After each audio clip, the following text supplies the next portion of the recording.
Hi everyone. I wanted to do a quick video. It is slightly a rant video about black parents. I was thinking about it today, and I am just really disgusted by the way most of us, when I say us, I mean African American people, I mean black people in the United States, how we were raised. Because we often get on social media and we'll laugh about the whoopings, we'll laugh about the things our mom says, we'll laugh about getting yelled at and things like that. And that in itself is problematic because you're laughing at being abused. In a lot of cases, whether you want to acknowledge it or not. Because, I mean, yelling at a child because they are having a hard time with their homework does not help. But what I have learned and what I have... Can you not do that? My kid doing stuff over here. Here you go, Bubba. Is that what happened when we were stripped of our African and Native American rituals and practices and holidays and things like that? One thing that we decided to not do, or one thing that we did away with and we've never really recaptured, is rites of passage. I personally am so tired of black parents, and I mean people that are about people who had kids in the 80s and up, and maybe the late 70s and up, because I'm not really sure how parents were in the late 70s because I wasn't born. But I just know, as far as me, I was born in 88, and I know a lot of people my age who have parents that are similar. There was really no preparation for adulthood at all. It's like you become a kid, you're a kid, and then you go to high school, you're still a kid, and they treat you like a kid. Or some people, they start to let their children act like adults in high school, and that was also problematic. But anyway, they did the rites of passage, there's no rites of passage. You finish high school, you either go to college or you go to work, and you just become an adult. And there was never a separation from you being a kid to being an adult. If you're black and you... if you are, your experience may be that you were actually teased for going through puberty, rather than, and that's become our rite of passage. Ooh, look at your hips, girl. Ooh, look at your butt. Ooh, she getting titties. Ooh, his voice cracking. Or whatever. And it's more so of really teasing for the girls. There's more of a teasing thing for the girls. The boys don't really get teased as much because they don't go through as much of a change. But yeah, that's one of the rites of passage. And so right there is the door to this low self-esteem that a lot of black women have. You start becoming a woman, and all your mom and your aunts and your grandma and other people in your family can do is make fun of you. Problem number one. Problem number two is you never get any kind of rite of passage. You don't get to go through a ceremony of entering womanhood. You don't learn any skills about womanhood, or anything like that. You know, stereotypically, women were used to be taught how to cook. I know a lot of women who don't know how to cook and were never taught how to cook. That is a very intense bonding moment, to learn how to cook from your mother or your grandmother or your aunts. There are a lot of women who don't even get that. So outside of the, learning how to cook for your husband thing, first of all, it's really learning how to cook for you. Because if you don't know how to cook properly and you're buying things from the store that are packaged, that's going to affect your health. So it's not even really about a man or anything like that. Or if you do decide to have children or even adopt children, you do need to know how to cook. I would, hate for someone to just keep giving their kids fast food all the time, but that does happen. I mean, as a regular day thing, like every day eating fast food because the mom just flat out cannot prepare a meal. That's a problem. Proper etiquette. Now, I know a lot of people whose parents are very, very big on manners. My partner's parent, his mother is very, very big on manners. And that's awesome. But there are a lot of people whose parents aren't big on that. And yeah, that's another thing a lot of people don't learn. Anyway, so then they enter society as an adult. And me, like a lot of my peers who are quote unquote millennials, we have struggled. We have really, really struggled with dating. I know a lot of people complain about dating. I'm going to hit on that too. Dating, The job market situation is crazy. Interpersonal relationships, I mean, really relationships and career, I think, are two things that millennials have been shortchanged the most on. As far as career, we've been actually pretty good about that. There are some people who I know who went to college and are just like, I don't know what to do, because their black parents told them just go to college and get a good job, and they didn't realize that having a degree in business does not guarantee you a job, because you may or may not have any skills. Again, this goes back to the rites of passage, because if most of us were taught a rite of passage, we would have either acquired some kind of a trade, or we would have some kind of skill that we can use to make money. So that's another way our parents have shortchanged us. Some of us have wised up and started our own businesses because we realized, hey, ain't nobody gonna look out for me, so I'm gonna have to figure it out myself. Which, part of why I started my own business, because I just really wasn't seeing the jobs, and I was like, I like doing this better, and things like that. What are you doing, Duty? But as far as the relationships, oh my god,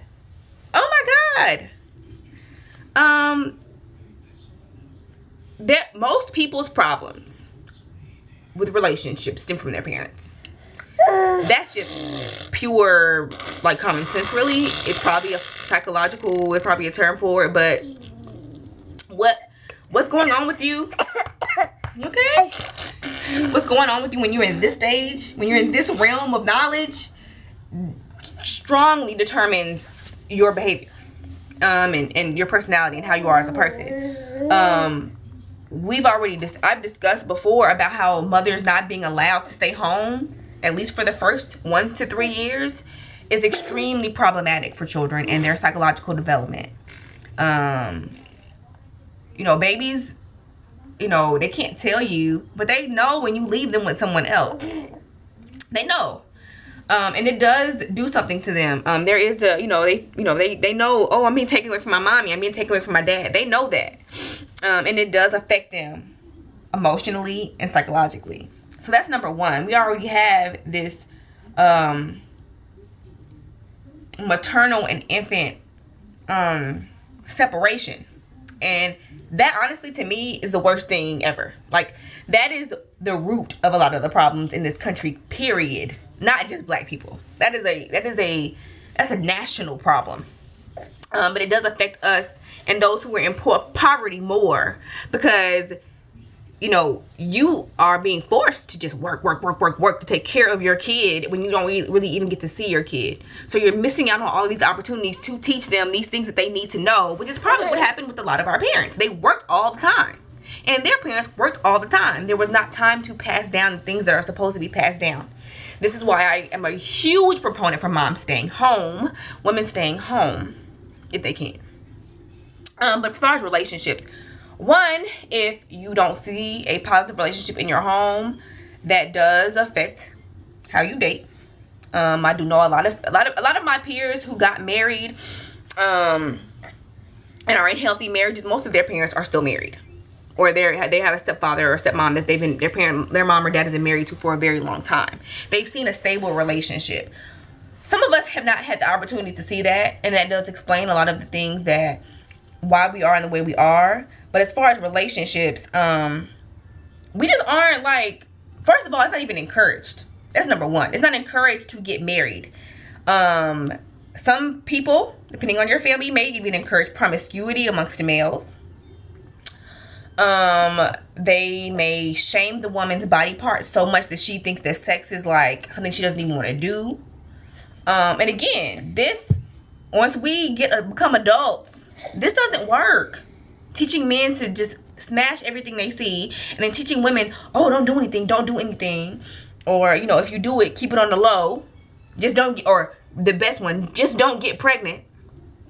That's not first of all, that's not proper sexual health education, which is why STDs get to run rampant through our communities when they do, because there's not proper education.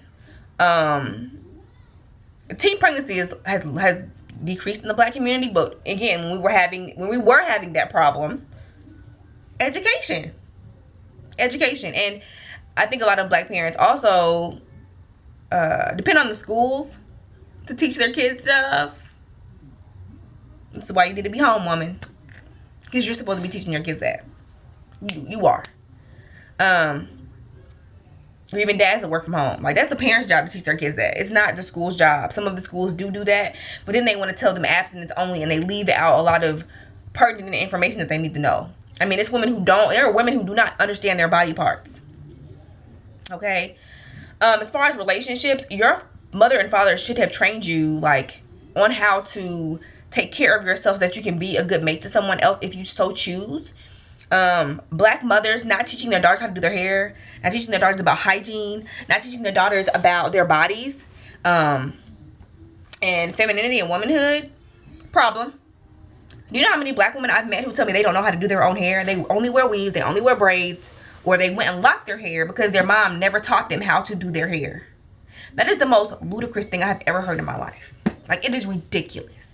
That is along the same lines of a father not teaching his son how to change a tire, not teaching him how to mow a lawn, you know, or flat out just not teaching your child, male or female, how to wipe their behind. Because this is your, first of all, it's your hair. Like, this is on top of your head. It's your hygiene. Why don't you know how to comb your own hair? Like, that is a real problem. But that happens because it wasn't passed down. That's not knowledge that was passed down. Just like the financial knowledge that a lot of black people don't have. And, you know, we have Dr. Boyce Watkins. We have a few other people who are teaching us about stock markets and about investing. We don't know anything about that because our parents did not teach us. And we can get mad and say, oh, it's messed up, da-da-da-da-da-da-da. But most people I know whose parents are born like 65, 75. I'll say 60 to 75. Most of our parents are doing pretty good. They can take an investment class if they really wanted to. They don't care. A lot of our parents are extremely selfish. Let's be honest about that. They're extremely selfish, and they didn't teach you how to properly choose a mate. They didn't teach you how to properly take care of yourself, whether you be male or female. They didn't teach you anything about money. They didn't teach you anything other than keep your legs closed.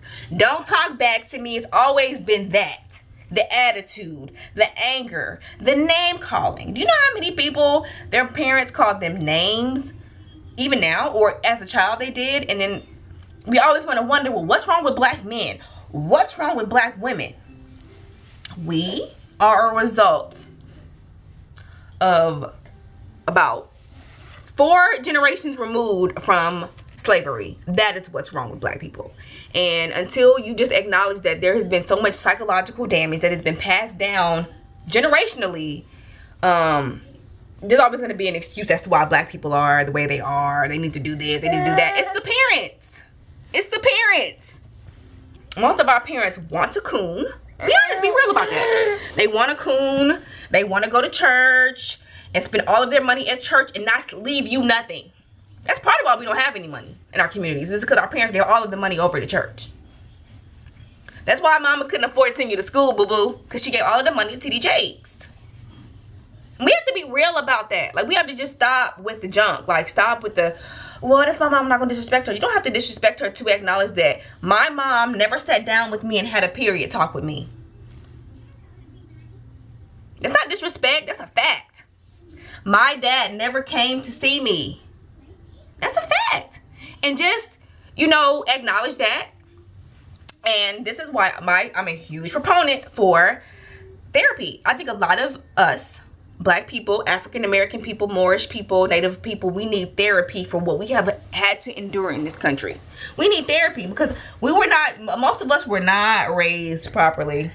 And we have no idea. And that's why when people tell us, well, you know, you should be doing this or you should be doing that, we're like, what? No, I shouldn't.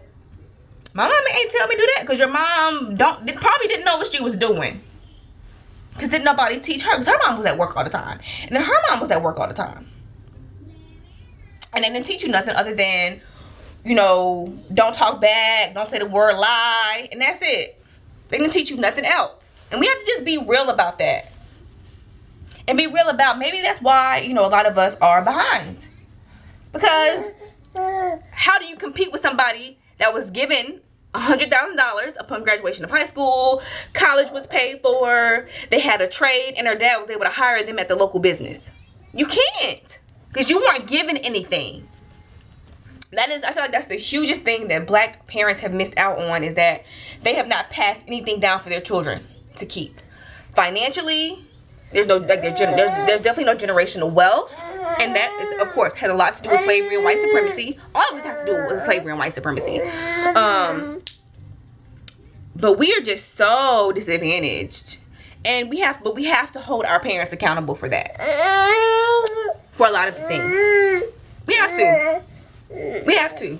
And a lot of us will find that if we do discuss these things with our parents will be extremely nonchalant about it.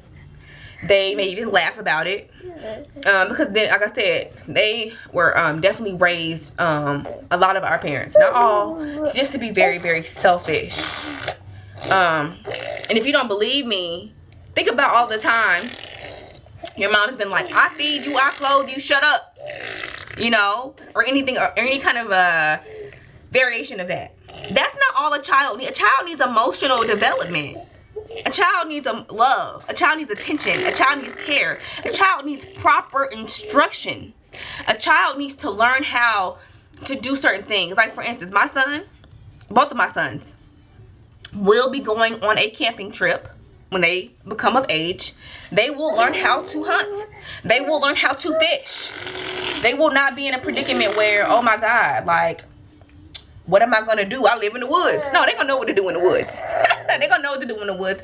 They're going to know how to pick, you know, healthy foods and things like that. That's what I want for my kids. I want them to know how to take care of themselves when I'm not here. I feel like that's the goal of that should be the goal of every parent. Not like, oh, I want my child to get a job so they can depend on somebody for the rest of their life. No, I want my child to be self-sufficient and not dependent on anybody, especially not a society that doesn't care about him. You see what I'm saying? It's like, I think a lot of our parents were really comfortable because we had got affirmative action and stuff, and they had good jobs, and so they were just like, we're good. What you talking about? Huh? And that's just been it. And we have to I just feel like we should just be real about that. I have been doing a lot of spiritual work on myself and just looking at my, you know, my life and how can I just be a better mom, and what are some of the ills of the black society, and what are the ills of some of black moms and black mothers and black women in general. And I'm just seeing that it's just a lot of lack of proper instruction and even training from our mothers. It is, and we just have to be real about that. You can love your mama and just be real and be like, you know, she just never taught me anything about womanhood other than what I got to see from watching her. And a lot of us, we only have got the things that we have gotten through watching, and some of the things that we saw weren't even good. And that's why we're so anti-family and so anti-relationship and so anti-marriage and so anti-wearing your own hair and so anti-this and so anti-that, and so it's all about me because somebody probably neglected you as a child. Even if it was just for a little bit. Even if it was just for them to finish school. It probably happened.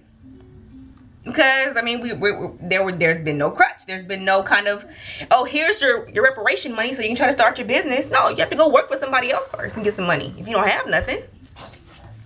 It's a cycle. And I just want us to stop the cycle. Educate your children about sex. Have your child learn a trade and something that they like doing. Spend time with your child. Ask them how they feel. Talk to them about when you were a kid. Try not calling him a bitch. Try not calling him a stupid nigga. Try not that. Because we do that. Black people do that. I'm not saying we as in this you or me, because I personally, I know I don't. But I've seen it in the grocery store. I've heard it in the grocery store. I've seen it out in public. So I know I'm not making this up. And then I'm seeing the fruit of that. I'm seeing a lot of these kids that are so-called out of control, or even some adults that are my age in their 20s and their 30s that are out of control or whatever. It's because of how they were raised or weren't raised. Because some of us were not raised at all. So that's just my little rant. You know, I know I be going on my little rants about that, but I just think black parenting needs to be completely revolutionized. It is deplorable. It's deplorable. And you can tell who was raised by black parents, who were educated, and who weren't. You can tell. Oh boy, can you tell. You can really tell. But that was just my rant for the day. So I hope you guys are having an awesome Tuesday. And I will see you guys on the flip, and I will see you guys next time. Email me, contact me if interested. And thank you. I'll do my feed again. You know how that goes. Bye.